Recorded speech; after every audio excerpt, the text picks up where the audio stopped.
This will probably be a very uncomfortable post for you. Years ago, when I worked at this company, I became friends with these two women, these two white ladies, white girls. We became so close. We went to lunch every day. On the weekends, we would visit each other's homes. Sometimes during the week, we'll stop and we'll have happy hour, go to a happy hour together. At work, when we didn't go out, when the weather was bad, we sat in the lunchroom. Sometimes we would go out to the car, sit and eat so we can have privacy to laugh and talk. I got to be friends with these ladies over about a year and a half period of time. I went to birthday parties, all kinds of stuff. One of them got married. I was in her wedding. It was a great friendship, and I loved them. I loved them with the depth of my heart. So one day we were in the car coming back from lunch, and I was sitting in the back seat, and both of them were sitting in the front seat. So this black guy pulled up next to us in this car. I think it was like one of those when those Suburbans first came on the scene, real big and pretty. And he was sitting in the car, had his little music on, and the first girl was driving. She looked over in the car. I guess she heard the music and looked over in the car. And she said, how's he driving that? I bet you he stole it. Then the other one didn't miss a beat. She leaned over and said, oh, look at how he's dressed. He's definitely a drug dealer, or either that's his mom's car and she letting him drive it. I mean, they went on and on and on saying these things. They forgot that I was sitting in the back seat. And the one that was driving looked up in the rearview mirror and saw me sitting back there, and my face was like in shock about what I was hearing. And she turned white as a sheet, and the other one, who was leaned over, just really getting into the bashing of this black man in his truck, she just turned around, just slid back over and face forward. And we got back to work. I got out of the car and I went back into my desk and I sat there, and I was so upset. But I think that I was devastated and hurt. Like I was really hurt deep in my core, because I couldn't believe this. Because how do you go to work every day with black people? You see that these people are at work with your ass. People are trying to pay their bills, buying cars, and moving through life legally and legitimately, just like you.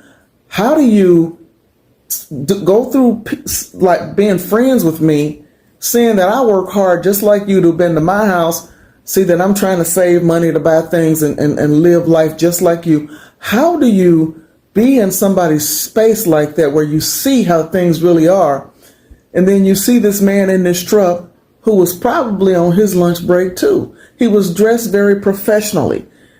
He was probably coming back from lunch, like with the new car that he saved his money and bought. But anyway, so after about an hour or two, they came and got me and was like, can you come talk to us for a minute? I said, sure. And I went in the lunch in the conference room, and they were like, oh, we realized, what happened earlier was inappropriate, and we want to apologize to you. And I said, I do not accept your apology. What I want to know is, how the fuck do you go through life hanging out with me, doing things with me, seeing that I'm on the up and up? The people that you met that are my friends in my space, everybody's working, some making great money, some not making so great money, but we're all struggling and trying to live life and do things on the up and up. How do you hang out in someone's space, see this happen at work, and then all of a sudden, when you see a black guy in a new truck, that shit just came pouring out like water? I would like to know where the fuck that came from. I don't want your apology. Explain to me how that happened. And they sat there. Of course, the tears started flowing. I didn't feel anything from it, because at that point, I'm so disgusted by the pain and the hurt that I'm in. I just don't want to even deal with them anymore. So I get up and I walk out. So other people noticed that we weren't hanging out anymore, and they asked me why, and I told them. So other people in the building just kind of start throwing shade towards them, because they couldn't believe that they had done something like that. So by the end of 2 weeks, one of them left, went and worked somewhere else. So instead of addressing the bones of what happened, she ran away. And then the other one would walk down the hall and look down her nose and frown at me like I did something to her because I told what she did. So by this time, I'm so fucking confused by what I had experienced that I'm trying to understand why they couldn't tell me where that shit came from. Like, how do you operate around us and then think like that when you see every day that we're doing the same fucking thing that you're doing? So this is the question that I had for them. They never could answer that question, and I never will understand why they did what they did, and I don't think they will ever understand the deep pain that I felt in my soul and my spirit, the hurt that they delivered to me when they behaved that way. I just don't, where does it come from? Like, I would like to know where the hell it comes from.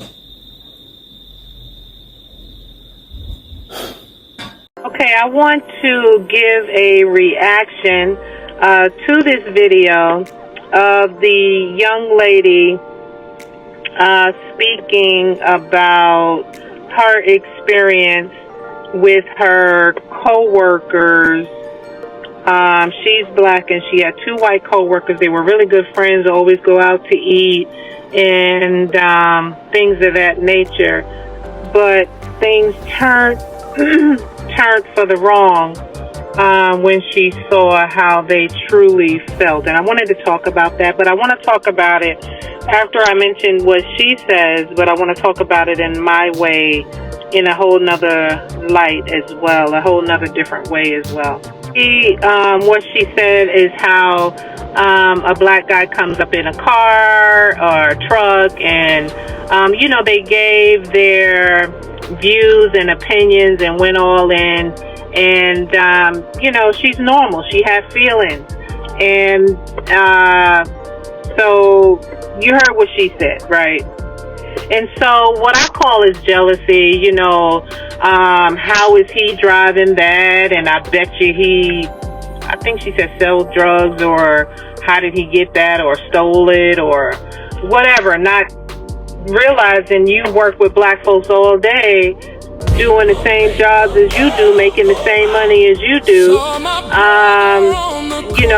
They buy stuff too, so that's a thing of jealousy and hatred. But it goes deeper than that. It's been passed down through the years, and it's how we think about one another. Not we, but some people think about each other, and it depends on, some people hold on to color and race and things of that nature and believe these things.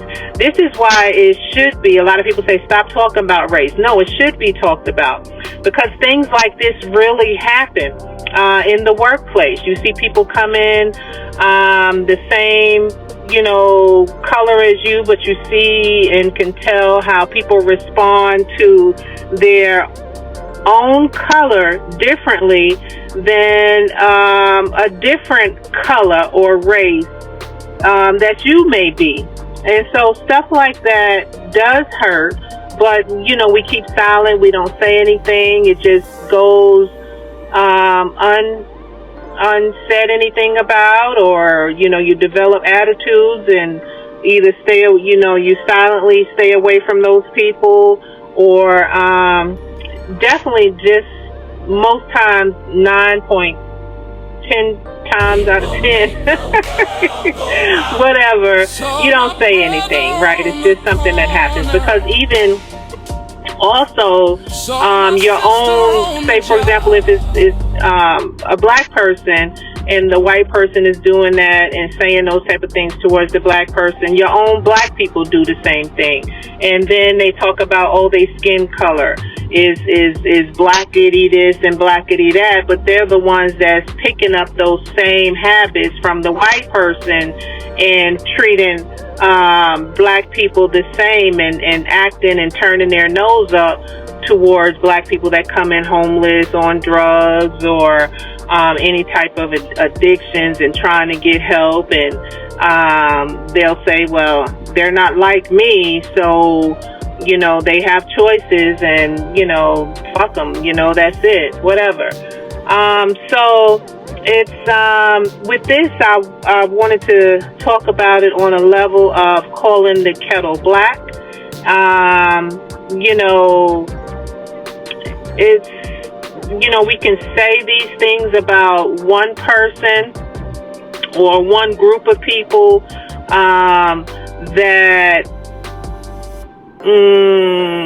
say and do these things, and it make us feel bad. But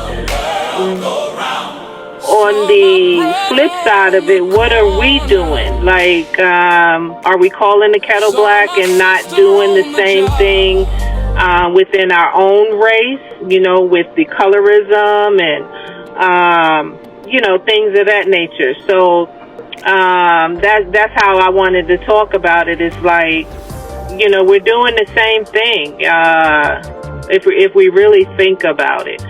And it's like not fair. The same thing with politics, the same thing with finances, the same thing with many different, you know, religions, different categories and topics. So it's a well-rounded thing that we do. So my main thing is, again, like I said, I talk about the workplace a lot. That's where I've been most of my life, all of my life. And my thing is protection, protecting yourself and protecting those around you that have similar mindsets and like-minded people from these type of behaviors. Once you realize somebody feel a certain way that hurts you, you begin to distance yourself within your mind, within your spirit, within your soul. It's like, I don't want to be like these people. I don't want to develop a non-empathetic type of personality because they have so much hate and jealous in their heart. Doesn't mean that I have to have it. And it becomes, I don't know if it's a balance or whatever of how to look at it and deal with it without becoming these type of people that you don't want to be like. And once you identify them, but not just being nasty to them the way they are to other people, or just calling them out or whatever, unless you have specific situations to call them out for, or if you're comfortable enough with them to say, I don't. Now, some people, you can call out situations and say, I don't like what you've said or how you've handled this situation.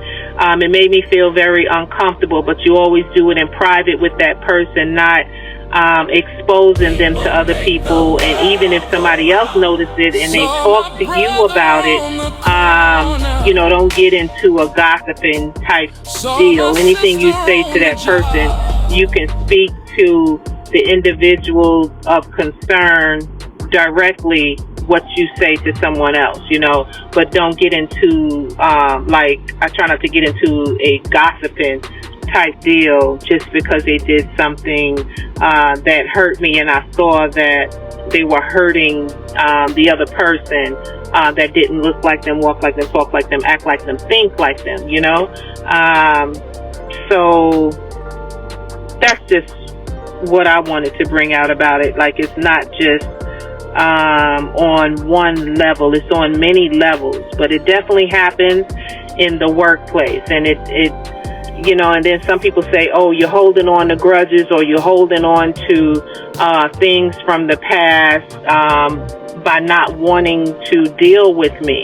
But no, in certain situations, if I've seen enough from you, and I've seen too many encounters, more than, you know, many times over and over again, and I see your reactions, I don't want to deal with you. It has nothing to do with holding a grudge. It has nothing to do with me being nasty and standoffish and, you know, being silent treatment. No, I just don't want to deal with you. and that is my right. That is my way of setting my boundaries against you. You know, I won't come to you to help with a critical situation or get critical advice from you because I've seen your reactions towards other people that look like me and may not look like you.